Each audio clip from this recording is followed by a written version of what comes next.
Let's play a little game of Would You Rather. Okay, so assume all other things being equal. We're talking about a couple of houses here, but they have the same price. They've got similar square footage, similar floor plans, and they're served by the same schools. So the area is pretty similar. Great schools that are serving these couple of homes. But one of them is 40 plus years old. Now, it is charming as all get out. It's in an established neighborhood.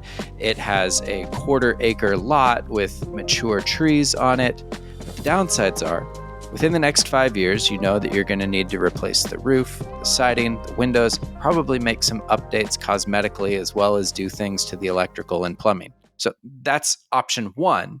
Would you want that? Or would you rather option two, which is a brand new home, never before been lived in? Like, this is fresh from the builder, still has builder warranty.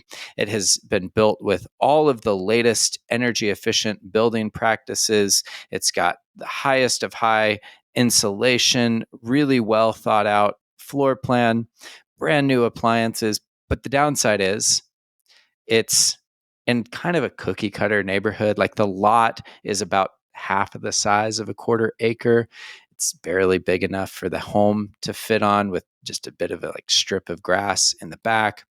There's an HOA in the community, and it just generally lacks some personality. What would you choose? This is a question that frankly came out of last week's podcast episode, where I got quite a bit of response. And last week's episode was exploring a study by Redfin that revealed the median age of homes that sold last year was 37 years old, which is the highest on record. And part of me thought that was because there just aren't enough new construction options. But based upon the comments and feedback that I was getting from folks, it actually made me start to think, no, the reason that these older homes are selling more and becoming more expensive is because they're more popular. It's actually, that's what consumers seem to want. I was surprised by how many people are like, on principle, do not want to consider new construction because they're concerned about quality or lack of neighborhood character and charm. I was really fascinated by that response. So I wanted to do a full episode here to really explore the difference between buying new versus buying a older resale home, because I know that this is something that a lot of folks struggle with, especially nowadays when there used to be a big discount. Like, if you were a first-time home buyer, you would be looking at older homes because historically they were like 50, 60, 70% less expensive than a comparable brand newly built home. Well, today that gap has totally closed. And so now first-time home buyers and seasoned home buyers alike are both looking at new construction and resale as though they're kind of on the same footing price-wise. So I know that this is an issue that real home buyers are facing, and wanted to create an episode to help you think through it.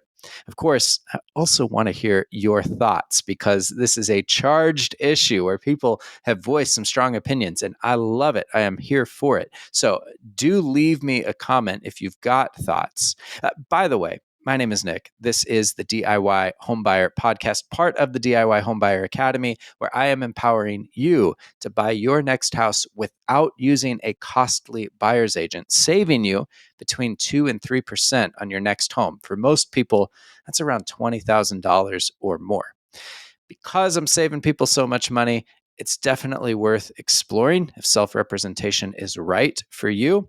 And if you want to talk with me about that, I'd love for us to get in touch. You can book a call with me directly just using the link in the description below. So do that. Make sure to subscribe to the show as well. And if you know of somebody who's thinking about, do I buy a resale home? Do I buy a new home? What are the pros and cons? Well, send this to them, because this is made for somebody who's going through that exact scenario.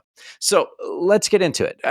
One of the number one comparisons, we've already touched on it a little bit, but the first thing that people think about when they're comparing new homes versus old homes is the cost. And like I said, it used to just be a slam dunk. You could just assume that, hey, if you want to buy a less expensive home, well, you're going to be looking at the resale market.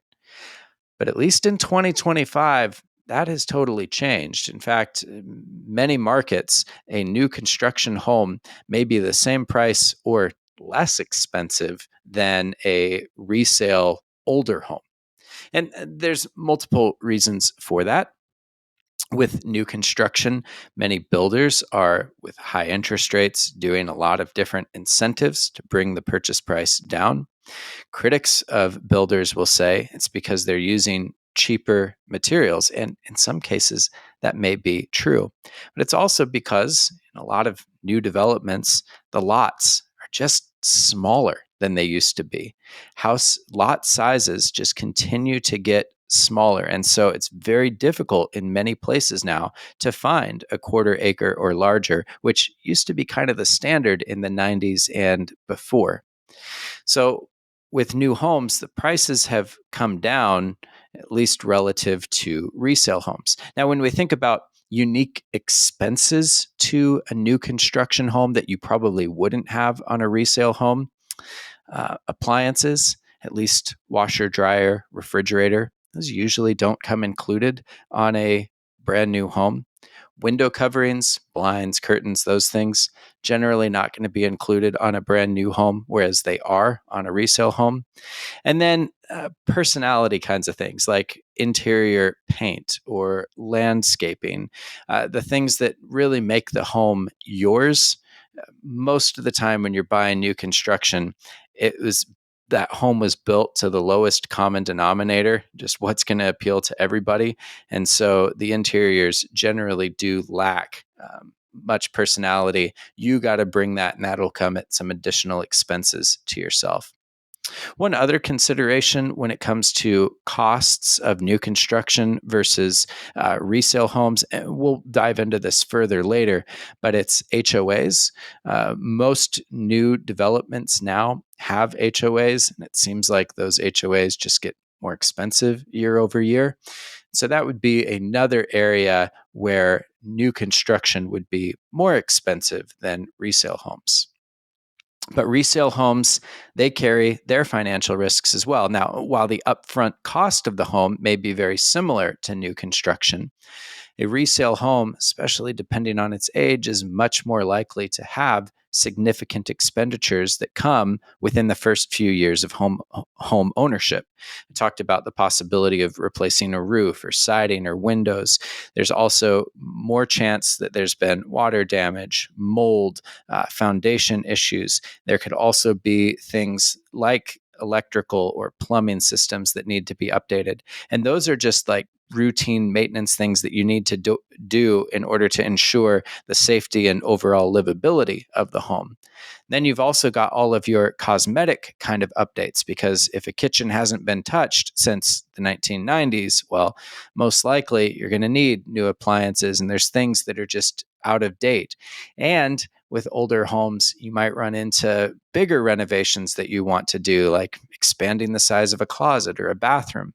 And those costs can really add up, such that when you're looking at a home that was built in 2025 versus a home that was built in 1985, well, that home that was built in 1985 might require $100,000 or more in maintenance, upgrades, renovations within the first 5 years of ownership, which kind of raises the question of, well, are they actually the same price when one is going to have so much greater chance, likelihood of major expenditures within the first few years? Another sort of hidden cost, and this one I don't really put in one category or the other, because this is something that as a buyer, I'd encourage you to do your due diligence on, but would be the hidden cost of energy efficiency. In general, it is safe to assume that a brand new home is going to be more energy efficient. And that's because most states have really modified the energy codes for the area, raised the standard for builders on how airtight a house needs to be, what kind of systems can be in place. And that can do with like low flow water valves, that can do with regulating whether or not it's a heat pump that gets installed, the how much insulation and what the grade of that insulation is. There's a lot of those things that states are starting to regulate and have implemented in the last few years. And those energy efficient building practices can actually shave off hundreds of dollars a month in many cases on energy bills. Now, that's not to say that all resale homes are going to be energy inefficient, but it is something to really look into. How much more would you be spending on utilities in an old home compared to a new home? And one pro tip on this, HERS scores something to look into. So HERS is the Home Energy Rating System, and you can actually independently have this done. If you wanted to, you could hire somebody to come out and give your home or the home that you're looking at a HERS rating. And that just is going to give you a good estimate on how much your utility bills are going to be relative to how energy efficient the house itself is. So the next piece to look at is customization and character. Now, depending on where you're at in the process on a new home, you may have some opportunities to customize the floor plan to be able to pick your finishes or even do things when it comes to home networking and smart home. That can be one of the real advantages to buying new construction, especially when you're buying either when you're picking out the lot and it's just dirt, or you catch the home while it's still just a structure and being built up. You could choose things like the kind of flooring you want, pick out your actual countertops. If you wanted to have integrated Cat 6 throughout the home, you'd be able to pick where you want all of those receptacles and electrical. So that sort of customization is really, really nice for a lot of people to really tailor the home to how they want to live in it. But with resale homes, that's where you see a lot of the character.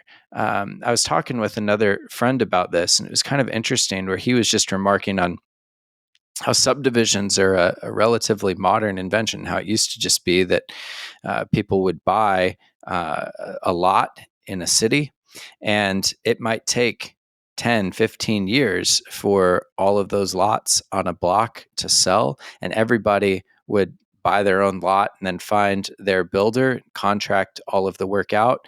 And it made it so that homes were built more one-to-one, standalone, like it wasn't a master planned community where there's 5 floor plans that the builder just keeps making carbon copies of one after another.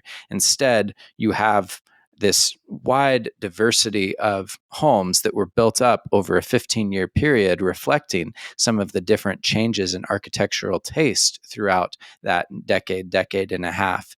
And so as you walk through more historic neighborhoods, you see a lot more of that variety and charm. And that's something that is very, very difficult to imitate when you have one builder that's building 40 homes on a couple of streets. Like, no matter what, all of those homes are going to have a very similar character and feel. That's what kind of gives you that like cookie cutter feel in neighborhoods that new construction homes so often get critiqued for. But the downside on the resale home part is that while they have that especially exterior charm, and while there can be some of those quirks on the interior and floor plan layouts that are really endearing, it can also be very difficult to modify a older home.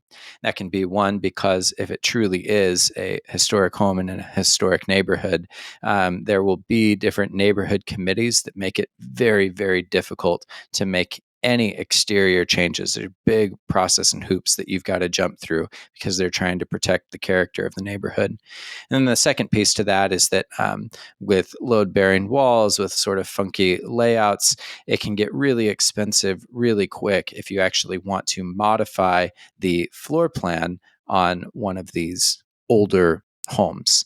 So not nearly as customizable as if you're actually building a house from the ground up and have a say in what that floor plan is. Then let's talk about location and communities. With new homes, I talked about not only are these like master planned communities, but they tend to be in up and coming, emerging new areas. And so there generally are less established schools, shopping. There's not as much of a local feel, whether that's just the local shops, the established history of a town. Like those things just generally don't exist where you're going to find the majority of the new homes in your market. Now, still, you can find some of these neighborhoods that have great new schools that are very highly rated. And there can be opportunities, especially for people that are interested in owning their own business or entrepreneurial in nature, to help establish that local business scene in a new area. But you're usually further away from city centers, usually further away from airports, and for better or worse, has generally these new home communities tend to have more of that suburb feel.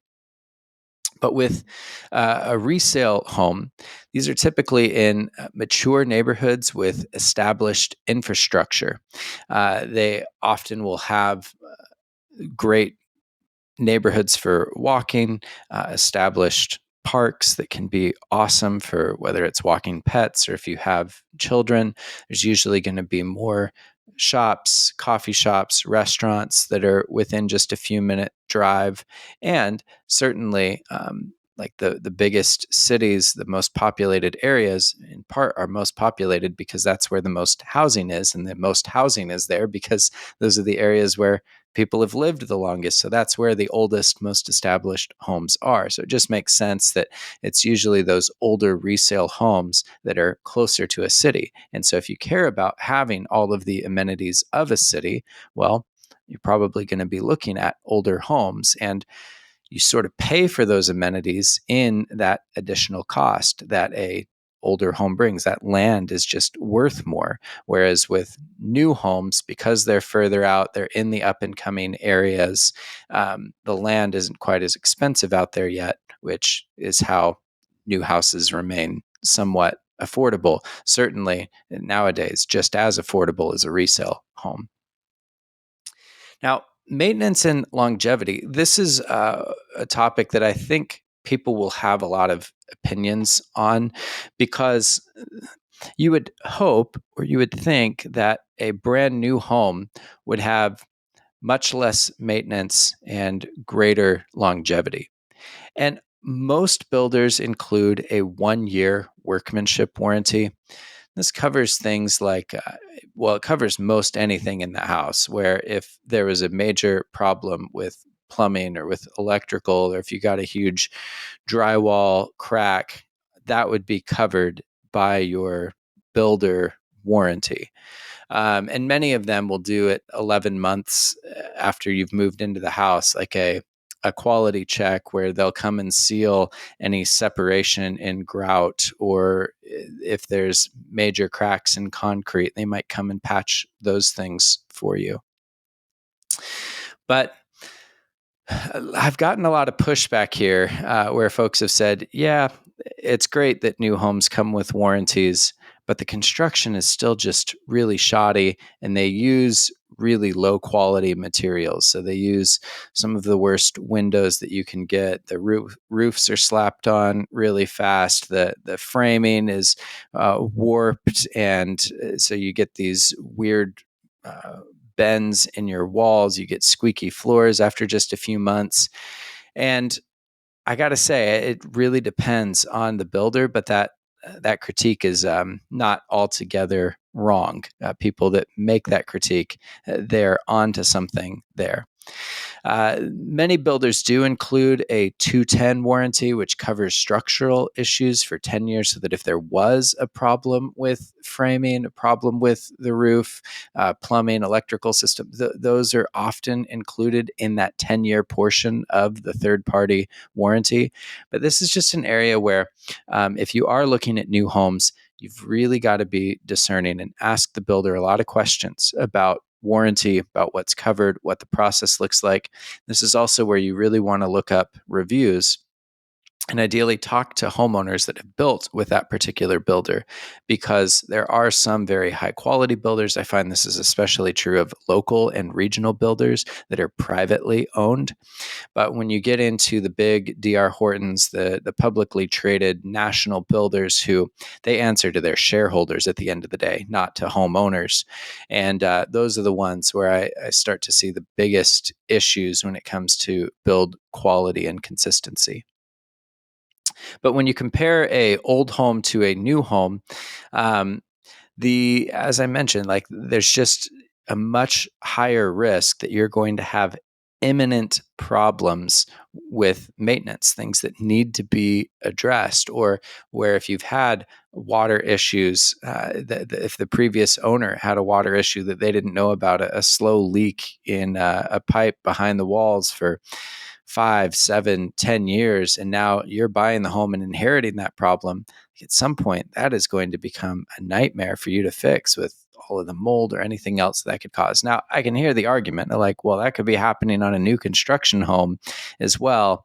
And that's true, but it's still a higher likelihood that this is the case on a resale home, and also gets into why, whether new home or resale, the home inspection is so important, to make sure that you're having somebody that will come in, do a whole home inspection, and then especially on an older home, have an electrician, have a plumber, have different specialists come and examine the systems, the foundation, and really give you professional recommendation on what needs to be done and what the costs are. Get a quote on those things so that you're not surprised if you buy an older home.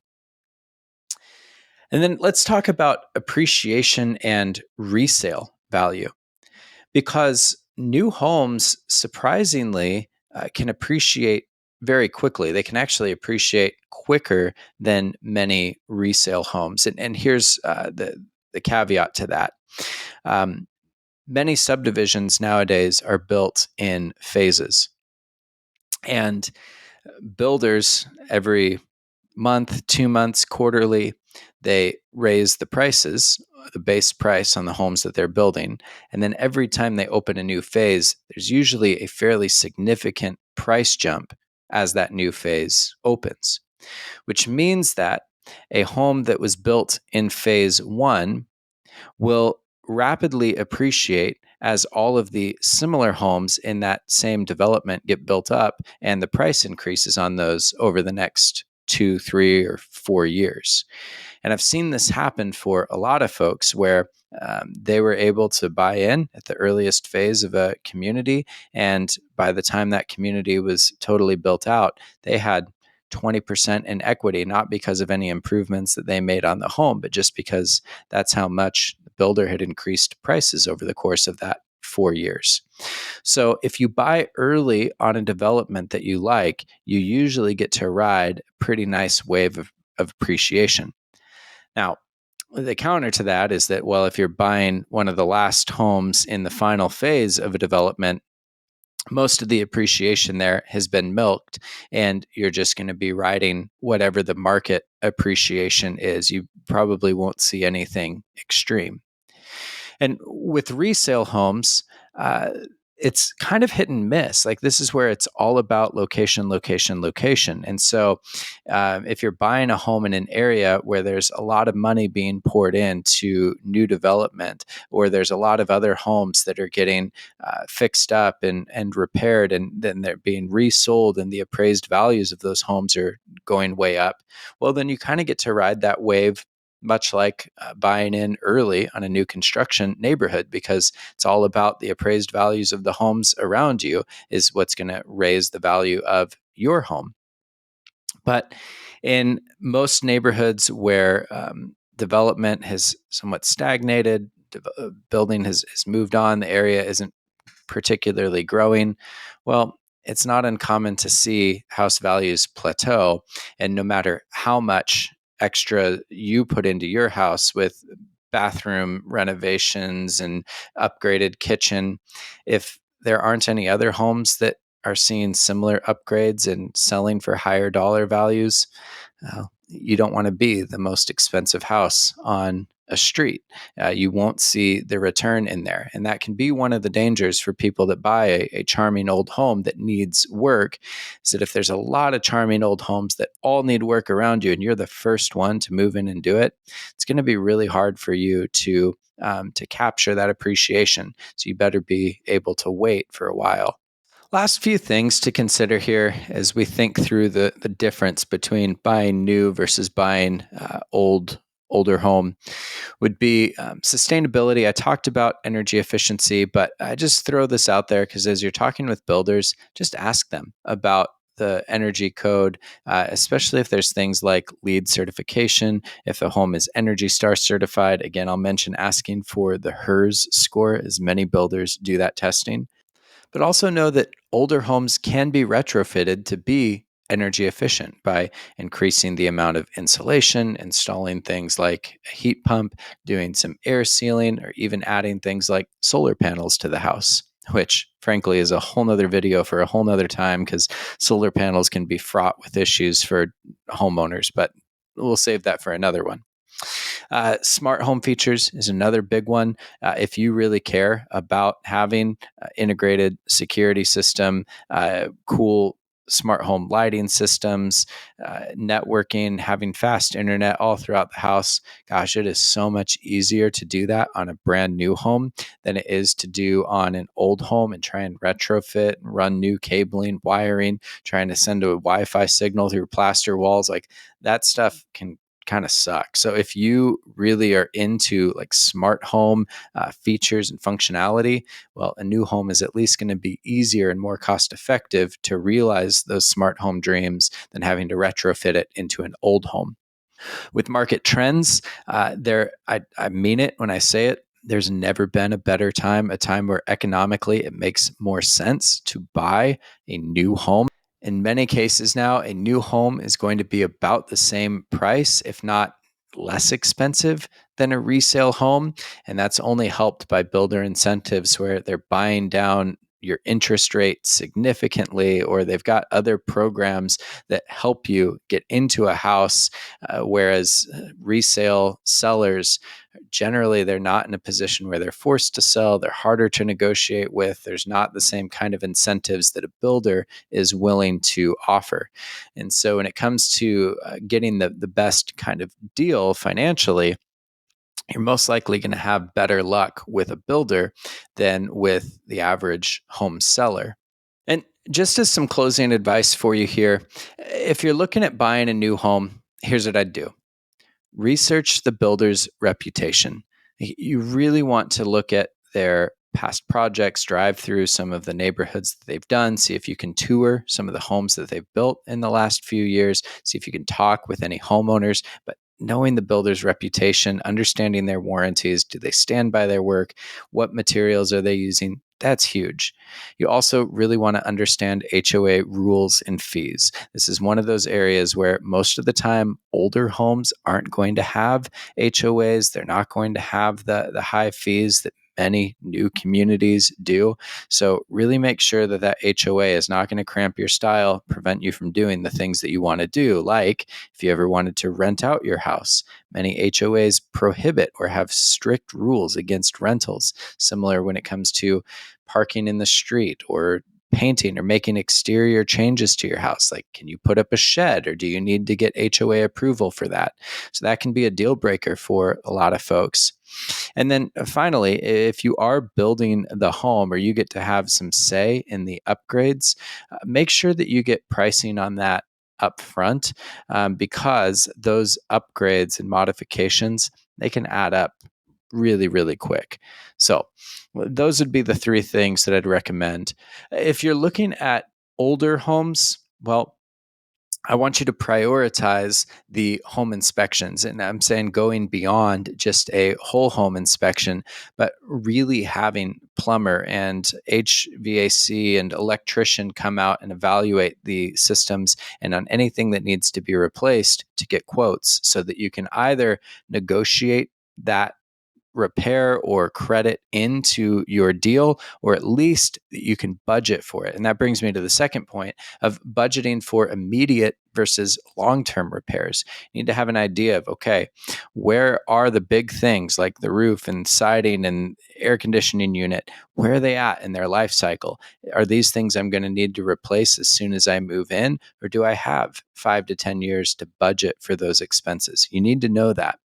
And then finally, on old homes, look for homes with good bones. I'm sure that you have heard that, but look for homes that are going to be easy to make cost effective updates. The more that you walk through a house and you're like, I like it, but I'm going to need to move this wall and I'm going to need to change that and blow this out and do those things add up really quick, and they add to the complexity of the job, because usually once you're removing walls, changing bathroom layouts, touching the plumbing, touching a lot of the electrical, that's where all of a sudden you're having to do a lot more permitting, a lot more inspections, and you may get to a point where what was going to be a seemingly small and simple project leads to you having to rewire the entire house, which would be tens and tens of thousands of dollars, if not more. So don't get too crazy in your dreaming phase without knowing, okay, what are the implications of this financially? And just general tips, no matter which way you go, get pre-approved for a mortgage and compare your options and see what it looks like. A mortgage on a new home versus mortgage on a resale home. Often home insurance on new homes is less expensive than it is on older homes. Sometimes with new home developments, there will be tax breaks for the first few years.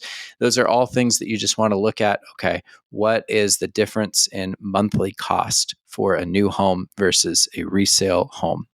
Second, consider your long-term goals. How long are you going to be in the house? Because if you're talking just 5 years or so, unless you're trying to do a fix and flip and looking at the house for an investment purpose, a older home, much less likely that it's going to appreciate enough in 5 years to really make it worth all the additional expenses and liabilities that you're going to be taking on. Like if you've got to replace a roof and siding and windows and you're $100,000 into the house, it's hard to recoup all of that in just 5 years' time. Whereas with new construction, in just 5 years' time, especially if you bought early in a phase in a development that's getting built up over the next 3 to 5 years, well, you could see much more rapid appreciation of your home value in that 5 year window.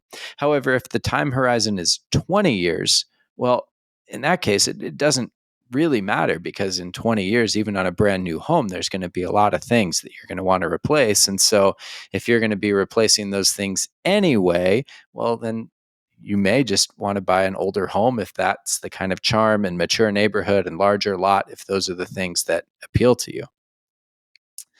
And finally, whether it's buying new or whether it's buying resale, you should absolutely learn how to represent yourself. And I'm not just saying that as a throwaway. By representing yourself, you save 2 to 3% on the home. And on a resale home, let's just say it's a $700,000 home. So you could be saving up to $21,000. Well, 21 grand goes a long way when we're talking about roof replacement or new windows. Like that savings by not having an agent could be used to offset all of those additional expenses and risks of buying an older home. Similar with a new home, a new build, that $21,000 in savings, that's going to go a long way in getting you the appliances that you want, those window coverings, landscaping, painting in the interior, doing all those fun things that you want to make it yours.